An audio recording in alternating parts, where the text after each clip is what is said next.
देव की भोजन की थाली लेकर गई कृष्ण के पास। देव की मैया को आता हुआ देखकर के कृष्ण जोर जोर से रोने लगे हैं, बहुत जोर से रोए। मां देव की एकदम घबरा गई, न जाने क्या हो गया।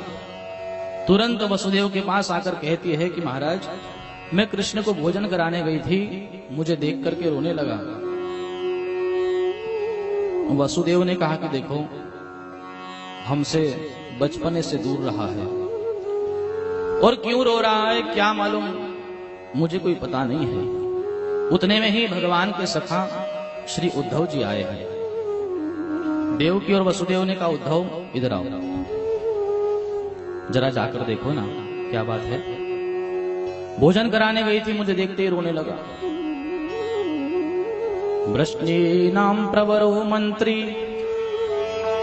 कृष्णस्य दैतसखा शिष्यो बृहस्पति साक्षात् उद्धवो बुद्धिसत्तमः। बृहस्पति देव के शिष्य है उद्धव जी, भगवान के प्यारे सखा है, कृष्ण से प्रेम बहुत करते हैं उद्धव। यदुवंश में वृष्णि वंश के मंत्री पद के ऊपर है।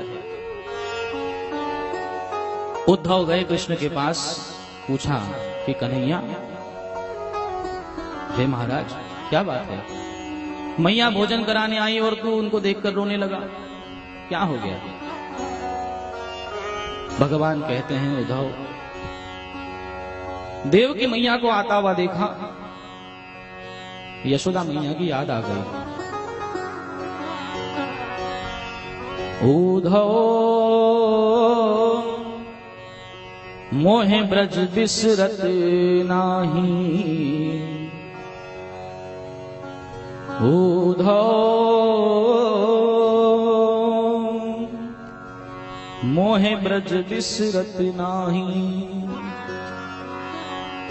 हंस सुता को सुंदर कलरव और कुंजन की छाही, मोहे ब्रज बिसरत नाही, मोहे ब्रज बिसरत नाही। उद्धव, मैं ब्रज को भुला नहीं पा रहा, मैं वृंदावन को भुला नहीं पा रहा। रह रहकर मुझे मेरी गोपियों की याद आती है, किशोरी राधा की याद आती है।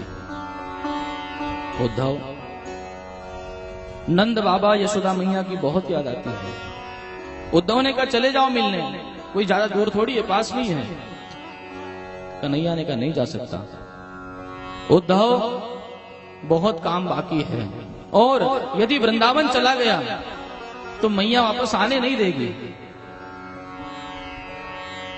और उद्धव झूठ बोलकर आया है, परसों आऊंगा, बरसों बीत गया है। उद्धव, एक काम करो, मेरा संदेश लेकर वृंदावन जाओ, मेरी गोपियों को समझाना कि मुझे भूल जाए। उद्धव को थोड़ा सा ज्ञान का अभिमान था, भगवान चाहते थे कि ज्ञानी अच्छा है, भक्त भी अच्छा है, लेकिन अभिमान है, निकल जाए तो अच्छा है। कृष्ण से प्रेम भी बहुत करता है, लेकिन अभिमान निकल जाए तो जरा इसके लिए अच्छा हो जाएगा। और इसका अभिमान केवल गोपियां दूर कर सकती है। उद्धव ने कहा कि मैं चला तो जाऊं, लेकिन मैं पढ़ा लिखा, इतना वेदों का विद्वान, और गोपियां अनपढ़, क्या तुम्हारी गोपियां मेरी इतनी कठोर भाषा, मेरी वेद की भाषा समझेगी।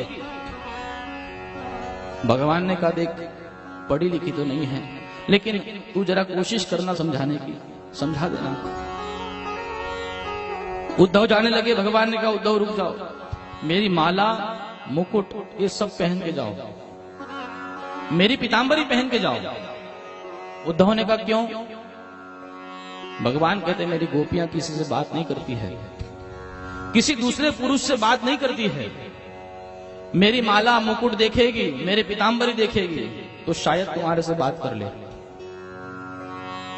उद्धव ने माला मुकुट पहनी, गए हैं। मथुरा से निकले,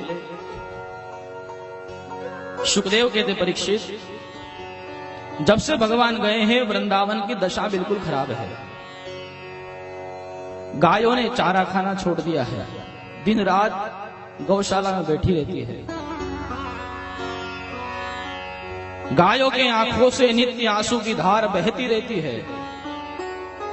पक्षियों ने कलरव करना छोड़ दिया, पेड़ पर पक्षी आकर बैठते हैं लेकिन रोते रहते हैं, बोलते नहीं हैं।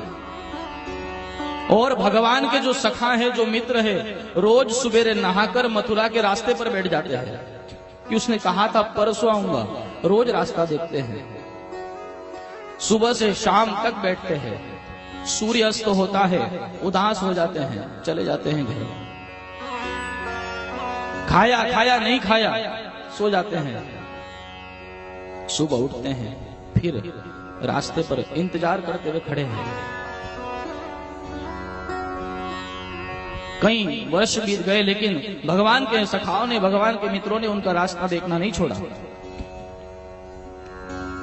एक दिन उद्धव जी का रथ आता हुआ दिखाई दिया। भगवान के सखाओं को लगा कि आज लगता है हमारा कन्हैया आ गया, मित्र आ गया। सब के सब सखा बैठे थे, रथ की तरफ भागे हैं। उन सखाओं में सबसे एक छोटा सा, वो नहीं भागा, चुपचाप बैठा रहा। अन्य मित्रों ने उससे पूछा कि तुझे क्या कृष्ण से मिलना नहीं है? देख कितने सालों के बाद आया है। उसने कहा नहीं मिलना, मुझे उससे मिलना नहीं है, बात नहीं करना है, क्योंकि उसने मुझसे झूठ कहा। मथुरा से हमें वापस भेज दिया और कह दिया कि परसों आऊंगा। याद आई तो इतने वर्षों के बाद आया है, नहीं बात करना, रूठ गया।